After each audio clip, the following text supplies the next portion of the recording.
Hello, welcome back to Aetheral Space 3.8 plus 1. That's a 9. Oh, 8 plus 1, quick maths. Right, Yes, so- last time... yeah, sorry, go ahead. I don't even know what I was going to say there.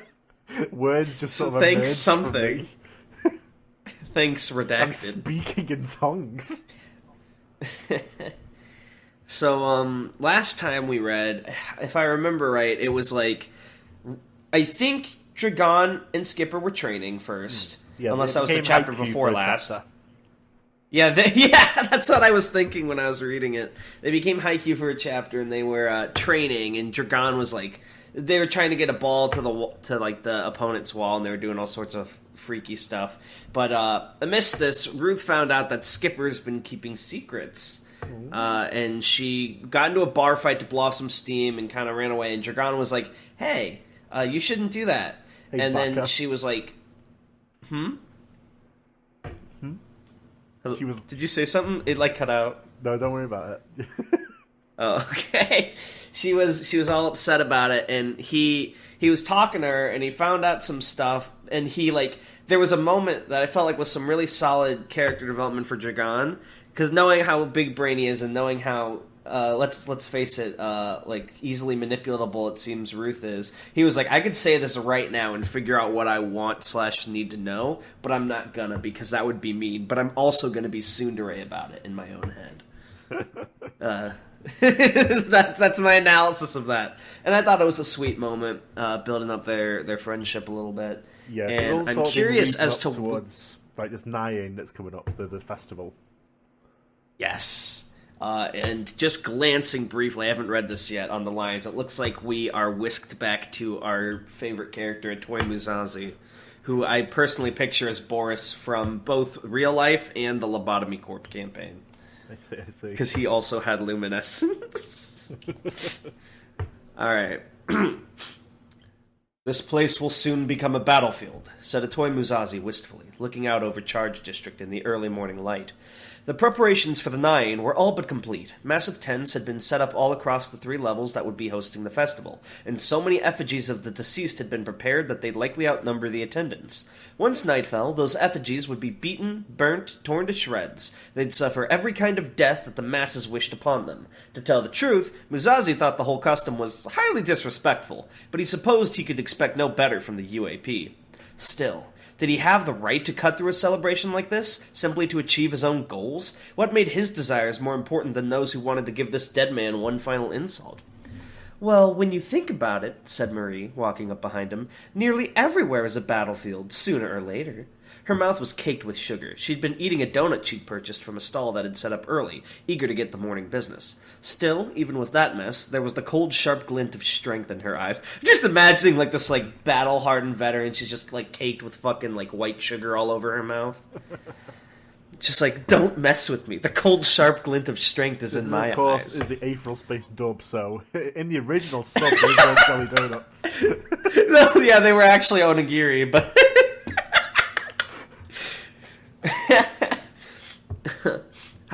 How so? Said Musashi, his grasping hand finding reassurance in luminescence's hilt. There's some fucking story with that sword. This is bordering on unhealthy, but I'm curious.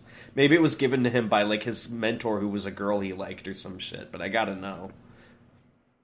At Marie's insistence, he had concealed the sword beneath his dirty coat. He disliked hiding his weapon, but he would not be the cause of a failed mission. The galaxy's a big place, Marie replied, leaning over the railing next to him. There's probably been a murder in every inch of it. At least once, you know? Bathrooms especially. There's no better place to kill someone than a bathroom. They're usually unprepared, and cleanup is right there, too. You speak like you know a great deal about this. Marie held her hand up, looking at her nails as she spoke disinterestedly.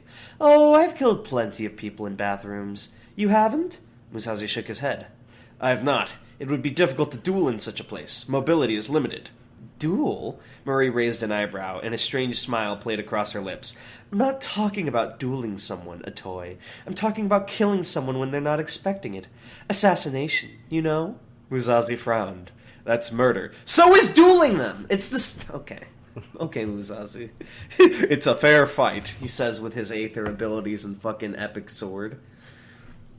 Sorry, I just strawman Level Musashi 80, there for no Musashi. reason. Yeah, it's like those fucking Mafia ads.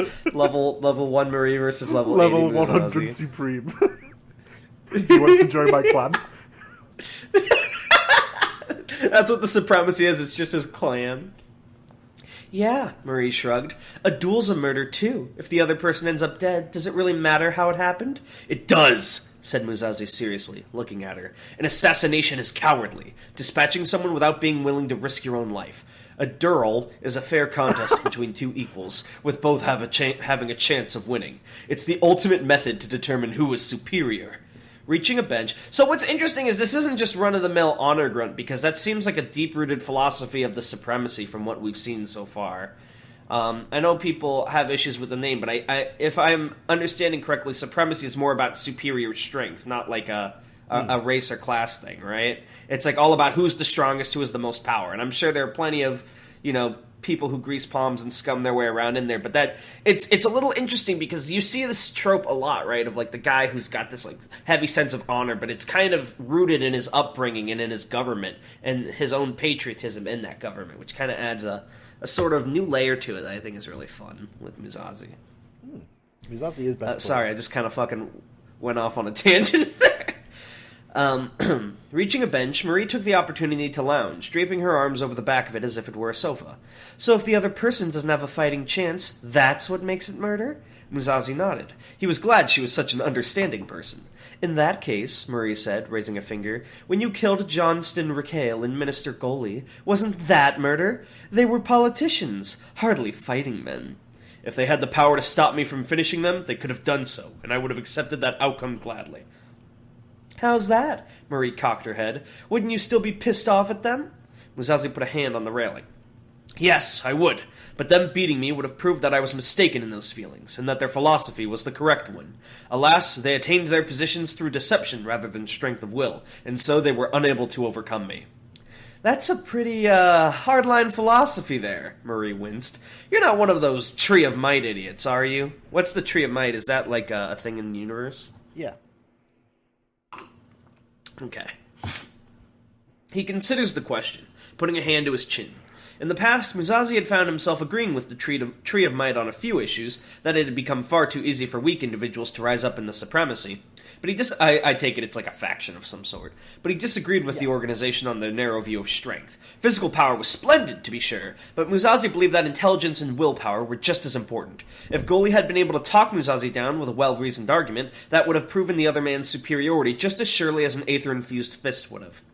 Gee, you're really thinking about that, huh? Marie cut in, putting a stop to his grain of thought. You asked me a question. It's only polite to answer that to the best of my abilities. Said Marie, before nodding towards the festival grounds before them. What do you think? What? So, what do you think? Think it'll be easy to grab him here? Musashi turned his head to look at his battlefield again, lips pursed. It's difficult to say. It's fairly quiet now, but once the 9 begins, these streets will be packed with people. That could make our mission easier or more difficult. It depends on Dragon Hadrian's actions. I got a call back from the... Oh, you're changing it. I got a call back from the contact I told you about, Marie said, hopping out of her seat. He's managed to get me the gun I need, so I can give you covering fire whichever way you want to go about this thing. Musashi nodded. I appreciate that. You better. It wasn't cheap. Anyway, isn't having me as a sniper kind of, dishonorable too? Not at all. We've already agreed that you'll only fire upon the man called Skipper and his associates. I will take Dragon Hadrian by myself. In that respect, all you're doing is ensuring a fair contest between me and him. Marie chuckled. A fair contest. I almost feel sorry for the poor guy. Musashi's hand tightened around Luminescence's hilt. I don't. There's no need... I don't remember all these guys' voices, so you're going to have to forgive me. Guy. There's no need for you to look so panicked, Chael, said the sponsor of war, towering over his presidential thrall. You've made preparations as I've instructed, haven't you? Chael paced across the conference room, one hand stuffed into his pocket as his other fidgeted in the air. Yeah, of course I have. Dear says he's ready, but, this is a delicate kind of, thing, Things could go wrong, and that won't be my fault if it does. I only did as you told me. Zhao watched, face blank, as the leader of his planet made frantic excuses in advance of failure. Really, he felt like he should be accustomed to this kind of thing, but he felt the second-hand humiliation every time. Today, only the sponsor of war was in attendance. Oh, thank goodness, I don't have to memorize like 7 voices. That wasn't anything unusual when it came to things like this. War liked to handle matters as personally as possible. "Stop whimpering!" the Flaming Bull admonished. "The instructions I've given you are flawless. The resources I've provided are world-class. Before the night is dead, we will have Ambrin Roz in custody, and through him, we'll have the citizen. Perhaps we'll even have him tonight, if the man is stupid enough to go after Roz himself." "Well," mumbled Chael, "yes, I suppose. Yes, of course, that would be good." He nodded quietly to himself. "Zhao!" intoned the sponsor of war, with a voice like thunder. Zhao jumped. Rare were the occasions where he found himself directly addressed during these meetings, but they never failed to put the fear of God in him. "Sir," he said, clearly, inwardly ashamed of the obedience in his voice. "Section Chief Deer will be keeping your office updated on the operation as it progresses. The moment it is concluded, I expect your report on the results." Are you alright, Dan? Yeah. I heard like a deep breath. I didn't know if you were if I was like making you cringe. No, I was breathing. Oh. Zhao nodded just as silently as Chael had. When you got right down to it, Zhao reflected bitterly. The only difference between himself and the president was that Zhao knew how to tie a tie. "The citizens' comrades are insignificant," the bull continued. "No matter their actual involvement in their leaders' crimes, they are unknown to the public, and so they do not exist. I don't much care if they get away, but the citizen must face justice. Do you understand, Zhao?" Again, Zhao silently nodded. He didn't dare speak back. It felt very much as if he were being threatened. If they didn't get the citizen, it'd be his head on the chopping block. The bull's attention returned to Chael, who straightened up from his slouch immediately. "Chael," it said, "you are to ensure the citizen's capture is kept under wraps until we are able to convene and settle on a strategy. The citizen is unpopular even in the pit, fortunately, but we can't risk changing that by turning him into a martyr. Do you understand?" Chael nodded, pale. "Yes, sir." "Good." The bowl flickered out of existence, and the moment it did, Chael put his head in his hands. "It's so damn busy around here!" he groaned, rubbing his palms against his temples. "Why can't it just be quiet?" The doors to the conference room smoothly slid open, and Chael's personal bodyguard stepped in, clad in his white suit and helmet. Chael had sent him away before the meeting started, likely for the usual reasons. The bag of red powder Zhao could see poking out from underneath the bodyguard's suit suggested that, at least. Chael looked up, his expression noticeably brightening when he saw the bodyguard. "Oh, good," he grinned. "Did you, take care of that matter?"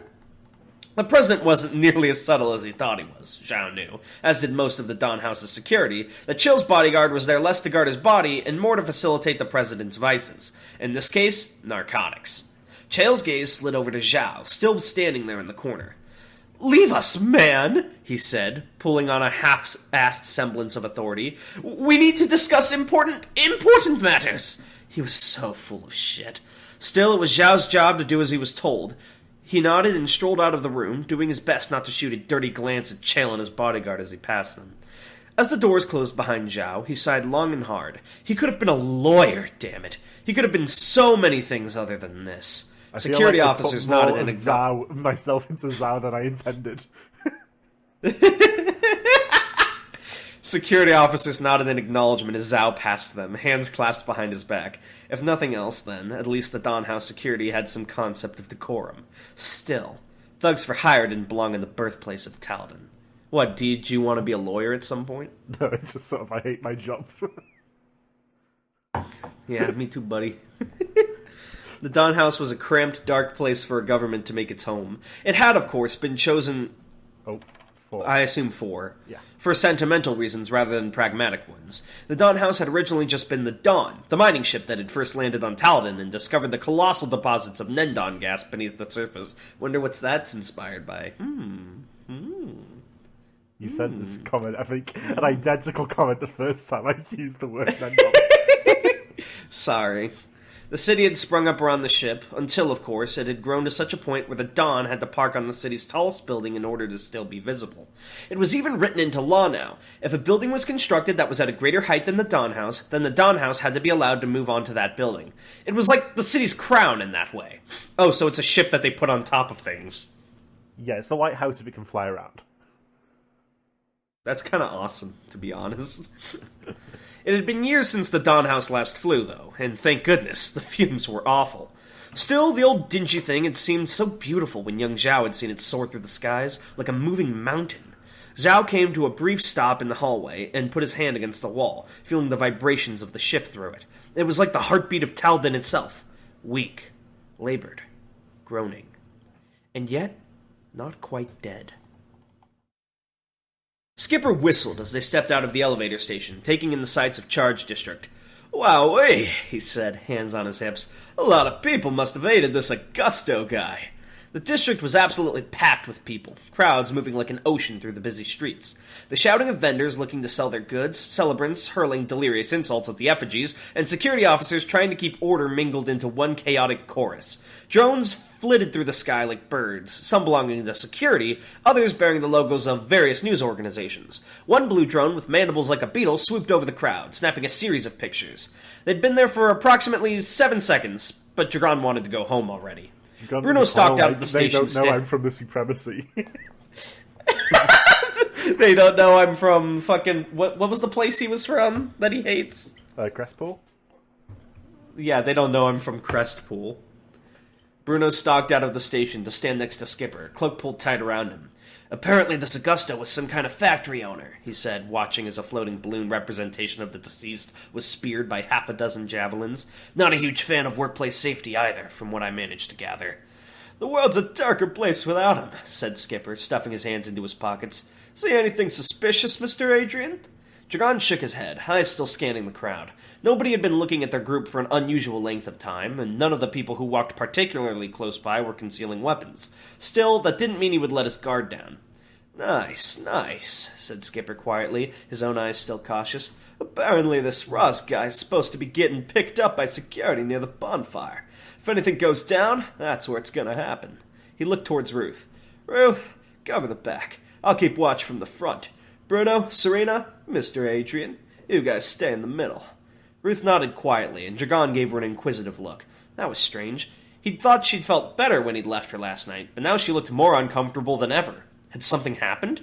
The group walked in the formation Skipper had described, trying to look as casual as possible, even as they were ready at any moment to be attacked. Dragon tightened his grip on the stun pistols in his pockets, hoping they wouldn't get caught on anything if he quickly tried to pull them free. Skipper had said they'd find Roz by the bonfire, but Dragon didn't see how that narrowed things down much. Half a dozen effigies had already been acquainted with flames. Some lay in heaps of ash and burnt fabric, while others were still burning like giant torches, their warm glow a stark contrast to the rest of the city's artificial lighting. They passed a group of drunkards being cuffed by security officers, turned a corner, and Dragon immediately understood just why Skipper had called this thing the bonfire. It was like a mountain of discarded furniture and effigies, burning with such heat that Dragon could feel it on his face even from several meters away. Celebrants danced and drank around the bonfire, shouting and laughing loudly, taking pictures with charred dummies, throwing their litter into the flames with angry shouts. Skipper whistled at the sight. "Say what you want about Talden," he said, "but they know how to party." Party? It looked to Dragon more like the rehearsal for a mass execution. Still, he supposed that could be fun too if you were some kind of freak. Dragon felt an elbow sharply poke him in the side, and as he turned to glare at Bruno, the other boy nodded towards a food stall off to the side. Is this Bruno that's talking? That's Bruno, yeah. "There's our guy," he said, voice low. Amber Roz looked different from his photo. His hair was red and tied back in a ponytail now, but his facial features were unchanged. He was sitting at the food stall nervously, nursing a bowl of soup, his eyes flicking around the crowd as he ate. He wasn't inspecting the crowd very well, of course. Dragon and Bruno were pretty much staring at him and he hadn't noticed. "What do we do?" muttered Dragon, as the group came to an inconspicuous stop around a still-standing effigy, as if they too were here to take their frustrations out on it. Skipper flicked the effigy between its painted-on eyes, and its head bobbed back and forth.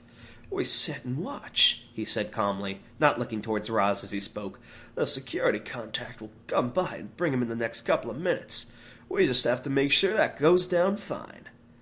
"So we just watch?" whispered Ruth. "So we just watch. Don't make it sound so bad, anyway. It's not like we want." Skipper suddenly shuddered.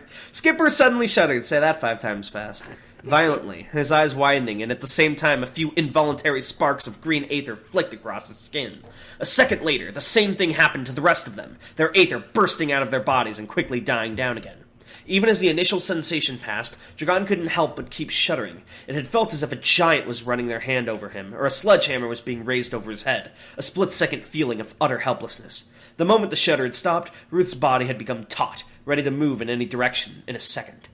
"Aether ping," she hissed. How do they know there aren't just, like, casual Aether practitioners in the office? Like, people who do it as, like, a form of meditation or whatever. Well, Aether ping's like a specific thing you do, though. Right, but the idea of an Aether ping is everyone's Aether unconsciously reacts, right? So how, in a crowd, would they not get, like, a bunch of Aether pings? Well, not everyone has it. It's just sort of... You think you have to specifically train, and so... It's not a thing some random guy is going to have. Right, so, but still, you've mentioned that even Dragon learned it self-training. Wouldn't there be at least a few people in the crowd who probably picked it up for self-defense? Well, maybe not in this case. Like, how would they know which pings are which people? All right. Skipper nodded. Most of the humor gone for it to really respond, because if you've not got enough, you're just not going to notice the ping. Skipper nodded, most of the humor gone from his face. "Yep," he said, finally turning to look towards Roz. "It's time." Toy Musashi opened his eyes as the Aether ping hit him, a slight frown spreading over his face. He hadn't expected Dragon Hadrian or the man called Skipper to be on the lookout for him. Perhaps the ping had been meant for someone else, and he had been caught in the crossfire. No matter. No matter the circumstances, it didn't change what he had to do. Musashi began walking, finally moving from the spot he'd been standing for the last couple of hours. In one fluid movement, he flung away the dusty coat he'd been wearing, revealing the thin black shirt beneath, along with the radiant luminescence strapped to his side. Ignoring the shouts of alarm from the civilians spotting his weapon, Musashi intensified his walk into a run as he headed in the direction of the Aether ping source. "Officer Hazard," he said as he ran, putting one finger to his earpiece, "are you in position? It's time." The girl in the winter coat smirked as she felt the pleasant tingle of Aether run over her. Whoever had let that ping loose was very powerful, probably Ruth Blaine's boss. Very bizarre that Marie Hazard seems to know Ruth Blaine but not Skipper. Well, Unless... Oh wait, no, the girl in the winter coat... That's the girl from last time. Yeah. Oh, my mysterious bad. Like the attendants... bullies Ruth. Like the attendants of a queen, her drones surrounded her, kept under control by her digital complex. Most of them scuttled around the ground like spiders, repurposed repair and maintenance drones, but others hovered in the air around her, their blue coloration and metallic mandibles making them look almost like giant beetles. Her companions stirred in the alley behind her as they too felt the Aether ping run over them. Oh, so her Aether is like machine shit, it seems. At least if she can feel the ping. The two young men, older than her, but still children compared to her mentally, of course, looked at her. "Is that them?" said the younger man, pastel pink hair flowing around him like a cloak. "Shall I get into position, Noelle?" The girl nodded. "The citizen wants Roz alive," she lied. "Whatever you do, make sure you don't kill him." "But of course!" There was a playful cruelty in Simeon del Dranell's voice, and with that, the pink-haired man began climbing up the wall like some kind of monkey, ascending the building as pink Aether flowed around his body. Even as he climbed, part of that Aether coalesced into an ornate bow strapped to his back. Oh, it's the Archer character! It's the guy from Bleach! A second later, he was gone, making his way across the rooftops to find a suitable vantage point. Noelle's remaining companion grunted. "You don't approve, Raynash?" Noelle called back to the alley's other remaining occupant. Rayanch. Oh, it's Rayanch. I thought it was Raynash. Rayanch clicked his tongue. The man's gray hair was tied back into an obscenely long braid that flowed in the wind behind him, and his red combat suit accentuated his considerable musculature. A satchel hung from each of his hips, containing his ammunition. "Sneak attacks from Oh, wait, deep and smooth. "Sneak attacks from far away," he said, his deep and smooth voice clear even through the black medical mask that covered the bottom half of his face. "That's not how a warrior should fight." Noelle shrugged, gave a lopsided smile. "Well, yeah, but, you know, orders are orders." Rayanch grumbled. As Noelle turned and began walking out of the alley, followed shortly after by Rayanch, her drones disappeared, the ground-based ones slipping into the shadows and the airborne models zooming off into the sky. There were around 20 of them, but Noelle had nearly 100 others positioned in various locations around the Nyang. She was nothing if not thorough. I think the most interesting thing about this arc so far is there are a lot of factions at play. We have the mysterious girl, who I think at this point is probably the citizen, but we don't know. We know her name. But it's Noelle. Oh, Noelle is Winter Coat Girl? Yeah. Okay, my bad. She could be the citizen, that's my guess, but she might not be. We have Muzazi going on, we have the sponsors of war, and of course we've got our typical guys. So this is like the most faction/political play we've had going on. Not to mention the criminal group Atoy's working with, though I don't think they're necessarily going to be recurring or that important. Yeah, although they're I've only yet to see involved that. in this matter through Muzazi wanting info. Which kind of gets me pre-hyped, because like you mentioned in the previous episode, or an earlier one anyway, you like to build things up and then watch the shit all coalesce, and I feel like there's definitely more build-up, not in like a way disparaging the past chapters, but in a way like, I feel like you've spent more time building up in return for a larger payoff, which is going to be pretty interesting, I think, to see how it all files out, whether you drop the ball or whether it's amazing as the first arcs. And I'm inclined to believe it's going to be the second. I don't think you'll drop the ball. Alright, where was I at? Right. Her smirk spread into a... Yeah, that's right. So, You're right there. Actually, I was wrong. her smirk spread into a grin as she let out an Aether ping of her own, looking for the large clump of Aether users that she knew had to be Ruth Blaine's group. Oh, was she the one that sent out the ping? No, at the start of this, she does say that she also felt it. Oh, my bad. Noelle had given the idiot a scare, and now Blaine had led her right to her quarry. Noelle really was a genius. Wait, is she thinking about herself in the third person? Well, yeah, it's a third-person thing. Her smirk, Noelle had given the idiot a square. Noelle really was a genius. Noelle is her name.